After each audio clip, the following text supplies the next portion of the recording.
Okay. All right now. Are y'all seeing this? I'm seeing it. So you guys must be seeing it. Now, that's the Tone Lux EQs that you're seeing right there.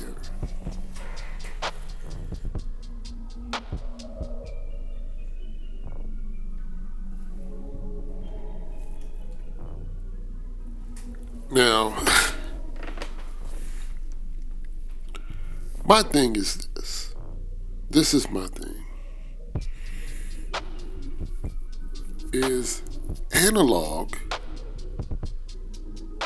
alive? Well, I mean, like, the harmonics of it. Harmonics, something that's in the background that you just don't quite see. But under the right, I guess, scenarios, you can view it.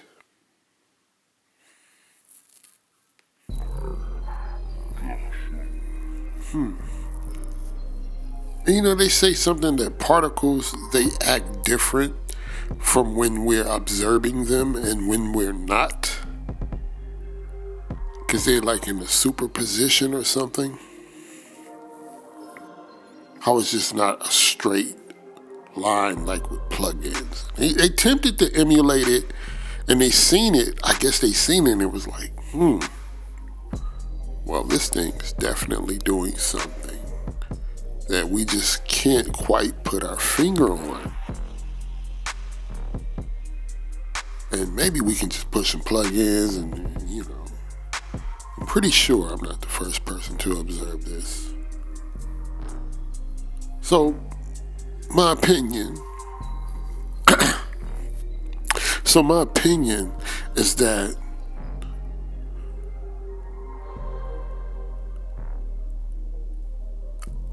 audio, analog, like plants, they are alive. The water is alive. Frequency is alive. A lot of things are living that we don't quite perceive as, you know, I guess we take everything for granted maybe, or we just detach from a lot of things ourselves and we just haven't realized that. But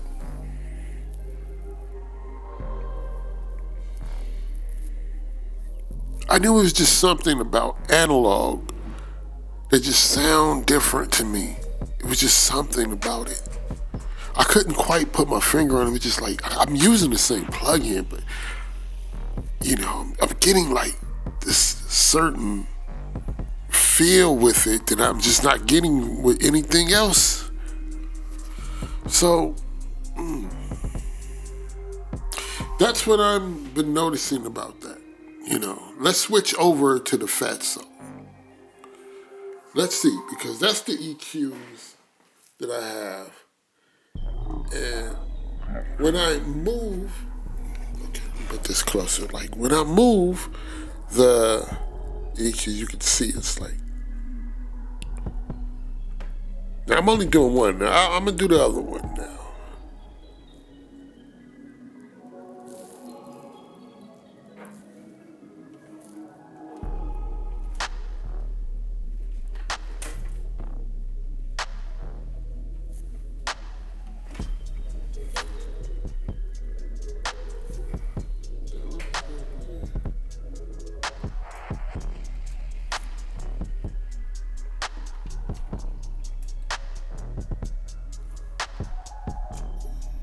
Oh, I gotta mute it, that's why.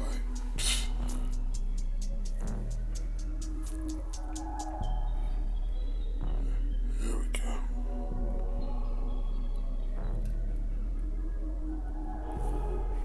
There we go. You see when I push the button, it's like the current, it's like you're just reading the current. It just fluctuates throughout the system of the hardware components inside of the Tone Lux.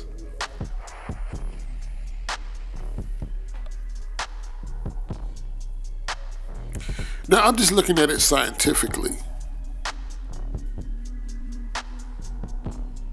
I'm just running the science test. You know, we're able to see these frequencies, but with plugins, we're not able to see that, and it's emulated with samples as if attempting to get the hardware is like it just you can't get the digital realm to automatically create harmonics.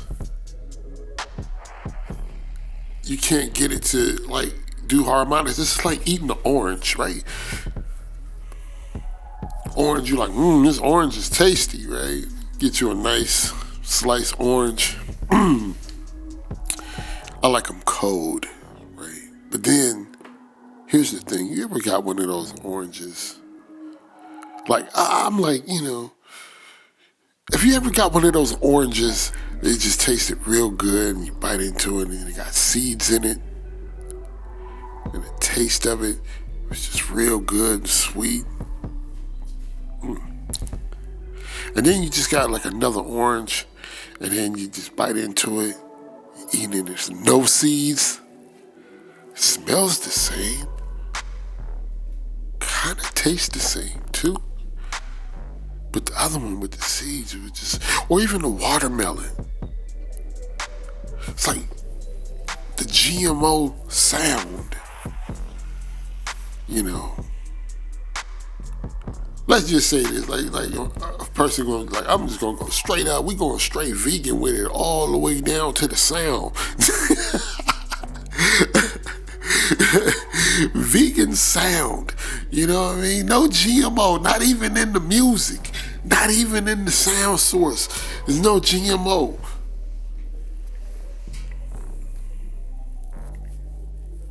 It's like, yeah, but you use GMO, you use plugins.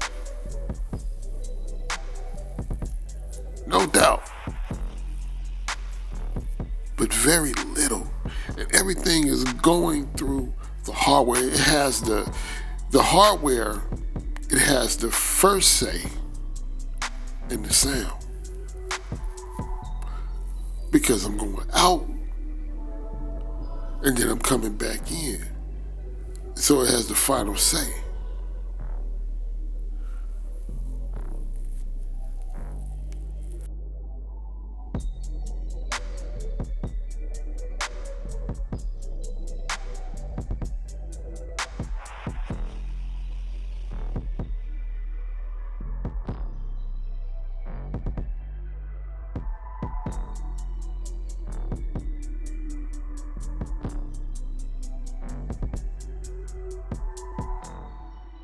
I can summarize our conversation for you, but I can't change my voice.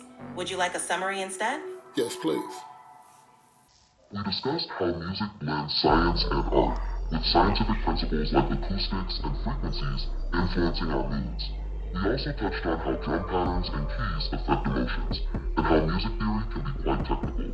If you have any more specific questions or need more details, feel free to ask. Is music a science? Yes. Music involves scientific principles like acoustics, frequency, and mathematics. But it's also an art form that expresses creativity and emotion. How about the analog waves? Analog waves are continuous signals that represent sound naturally. They capture the full range of sound, giving it a warm, rich quality. This is different from digital, which samples these waves at intervals. Okay, one second. Take your time.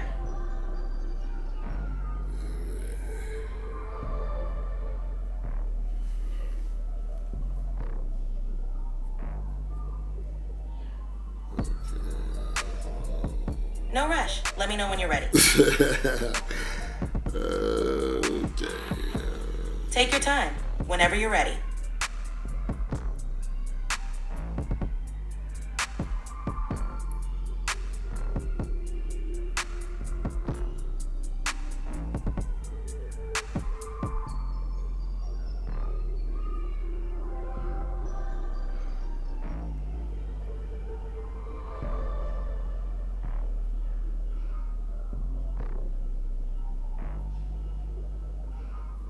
Okay, is creating music scientific? Yes, creating music involves scientific aspects like understanding acoustics, sound waves, and mathematical structures. But it's also an art form, expressing creativity and emotion. It's a blend of both science and art. Okay, so let me get this right. Music is not just a science, it's also an art form. Is anything else like that? Yes, many fields blend science and art. For example, architecture combines engineering and design, and culinary arts blend precise techniques with creative expression. Film, fashion, and even some aspects of technology also merge both. Huh. It's interesting how many fields can blend both science and creativity. If you have more questions, just let me know. But it seems music is very undervalued. It can be, especially considering its profound impact on culture and emotions. Music plays a crucial role in our lives, and its value often goes beyond what words can express. Huh. Music truly has a unique and powerful impact. If you All right. All right, so let's get into waves, like certain frequencies. Have they caused good moods? How are they on certain moods? Certain frequencies can indeed influence our moods. For example, lower frequencies might create a calming or grounding effect, while higher frequencies can evoke excitement or tension. It's fascinating how sound can impact emotions. What about drums? Drums play a key role in setting the rhythm and energy of a piece. Different drum patterns and sounds can evoke various emotions. For instance, a steady beat can feel grounding, while fast rhythms can drive excitement and energy. Okay. Okay. How about certain keys and chord progressions? Certain keys and chord progressions definitely influence the mood of a piece. Major keys often sound happy or uplifting, while minor keys can convey sadness or tension. Specific chord progressions can also create a sense of resolution or suspense, shaping the emotional landscape of the music. So music is a straight science, huh? Music is a unique blend of both science and art. It involves scientific principles like acoustics and frequency, but it's also an expressive art form. This combination is what makes music so powerful and universal. Okay, do planets make music too? In a way, planets emit electromagnetic waves and other phenomena that can be translated into sound. Scientists often convert these waves into audio, creating what we sometimes call the music of the spheres. It's a different kind of music, but it's a beautiful concept. Okay. So are you familiar with string theory? Yes, string theory is a theoretical framework in which particles are seen as tiny vibrating strings. These vibrations determine the properties of particles, and it's a fascinating way to think about the universe at a fundamental level. Huh. It's a really intriguing concept that ties into the idea of vibrations and resonance in the universe. Kind of If like you want to explore everything more, is music, right? in a way, yes.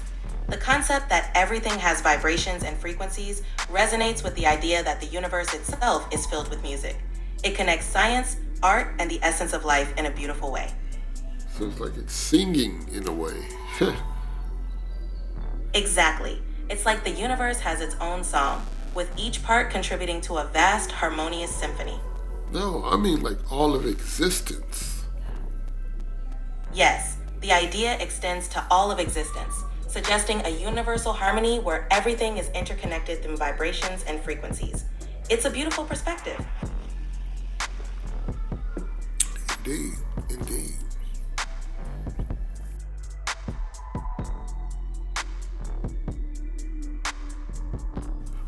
That's a great analogy.